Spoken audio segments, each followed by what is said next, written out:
Um, Good afternoon. Today we're going to work with revising our understanding of verb tenses. And we're actually going to investigate the spelling rules that are used, especially in the past tense, and when you change the words, especially in verb tenses. First, we're going to review a little bit about what is a verb. Okay? A verb is a word which describes the action in a sentence, meaning that it's the word that is doing something in the sentence. I can mention several examples. First example that I can mention is I play football. If you see here, play is the verb because who is doing something, and that something is to play. The next one is they skip quickly. Skip is the action, and they are skipping. So that's why the word skip is the verb. Third example, we eat spaghetti. What is the action, or what are we doing? We are eating. So that means that the verb is eat. Bob is 7 today. The verb here is the verb. Why? Because Bob is 7. Can you spot the words that are verbs? Sun, pink, pig, jump, sit, cup, happy. Which one of these are verbs? I'm going to give you 1 minute so you can tell me which of these words is a verb.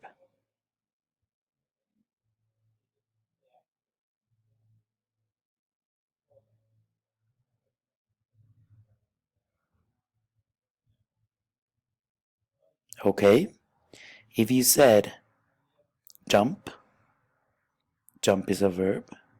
Sit, sit is a verb. There's no more words. Sun is a noun, pink is an adjective, happy is an adjective, pig is a noun, cup is a noun. Now, we're going to take a look, and when you take a look of these words, which one of these words can be changed? Meaning adding adding letters to the word. So if it can be changed, the word is a verb.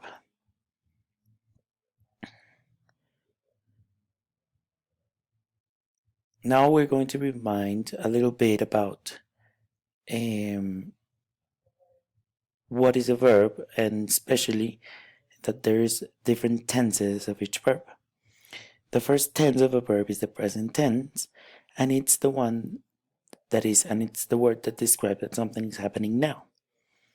And then we have the past tense, that it's what already happened in the past, yesterday, 1 week ago, or 1 month ago. The next one is the future tense. The future tense is telling us what is going to happen, what it's about to happen in 1 hour, in 1 minute, in 1 month, in 1 year, depending on what is the length of the future that you're trying to describe. The present tense, it's simple, as it said, it's something that is happening right now. But as the objective of the class said, we're going to take a look at how we can transform present tenses to past tense, meaning that we're going to change the verb. And we're going to take a look at several examples and several patterns that we can use to change the verb. The following sentences are written in the present tense. Try changing them to the past tense by putting yesterday at the beginning of each. I walked to school. If you take a look closely, Or I'm going to give you 2 or 3 seconds for each sentence so you can tell me when you put yesterday, well, how would you say that to school? Okay, so the first example, I'm going to tell it to you. I walked to school is the present tense, and if you put yesterday in the front at the beginning of each one, it would be yesterday I walked to school. Meaning, or what I'm changing here, is the word walk into walked with the ending ed, meaning that it's in the past. They jumped the rope. How would you say I jumped the rope with the word yesterday in the beginning part? Bob looks at the bug. How would it be if the sentence starts with yesterday? I play football. How would it be if I put yesterday I blank football? How do you think these verbs changed? If we put yesterday, we cannot put walk or jump or looks or play because these are in present tense. If we put yesterday, we need to put it in past tense. How can we do this? Yesterday I walked to school.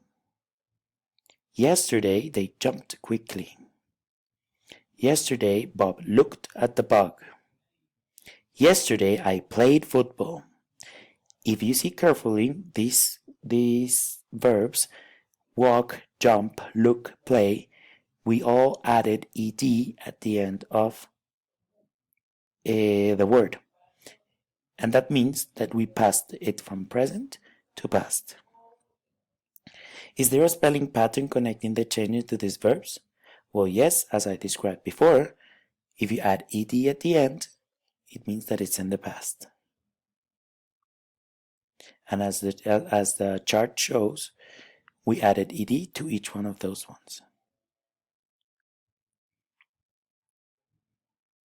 Put these sentences into the past. Think how the verb would alter this time. She hops over the cracks. The cow skips over the moon. I bat the ball in the garden. You tap on the window. How would you change these words into the past?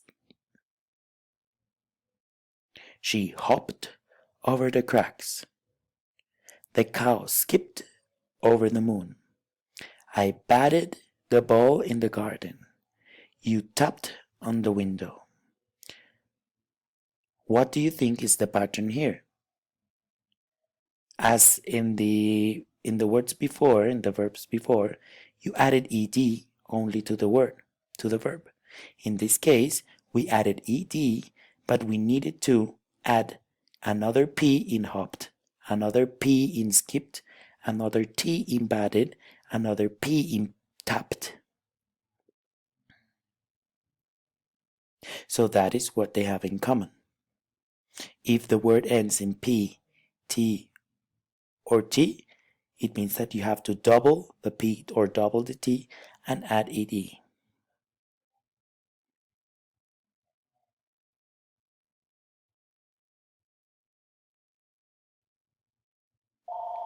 These are several examples that we can use for these type of things, and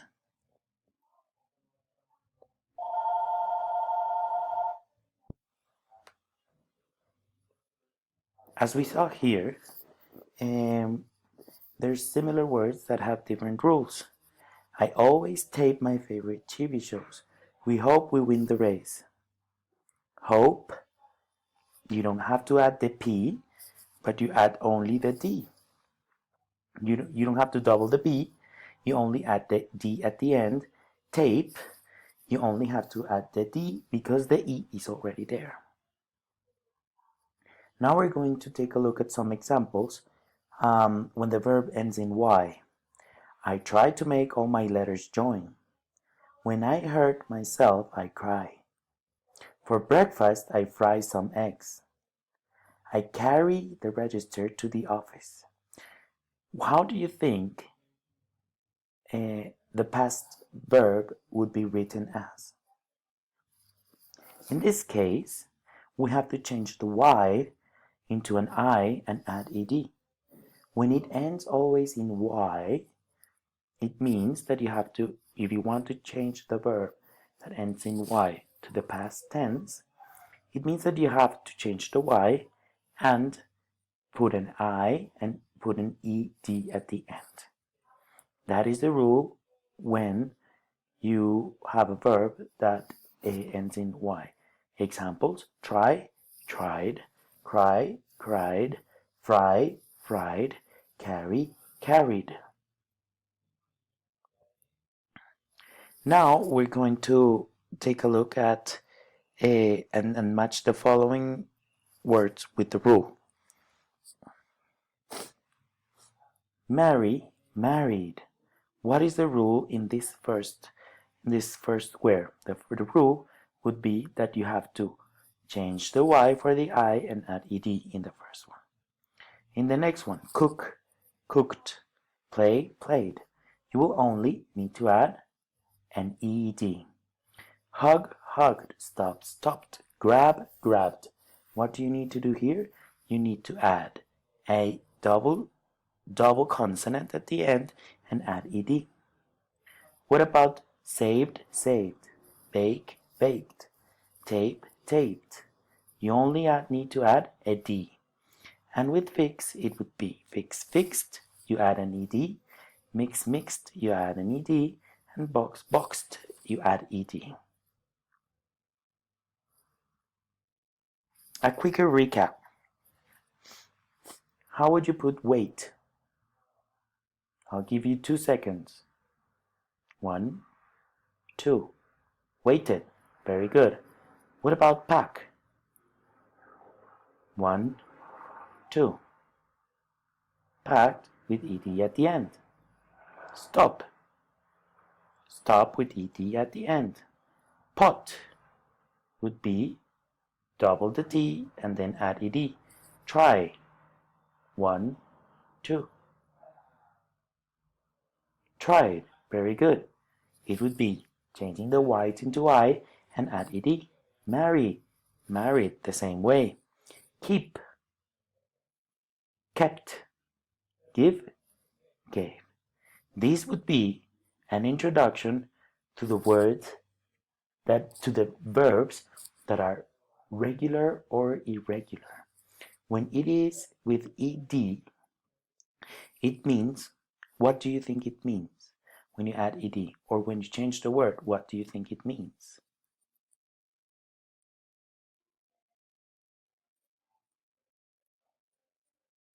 Here are some examples of verbs that you need to change the entire word.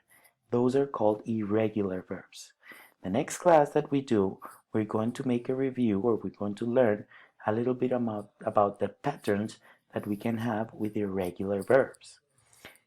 I hope that you guys understood very good what were the rules about the regular verbs. Regular verbs meaning that you have to add ed. So again, a review. Irregular verbs are the ones that you need to change the verb. And the regular verbs are the ones that you need to add ed to the verb. Today, we learned a lot of patterns and we learned a lot of rules about regular verbs. So I hope you enjoyed the class. Thank you.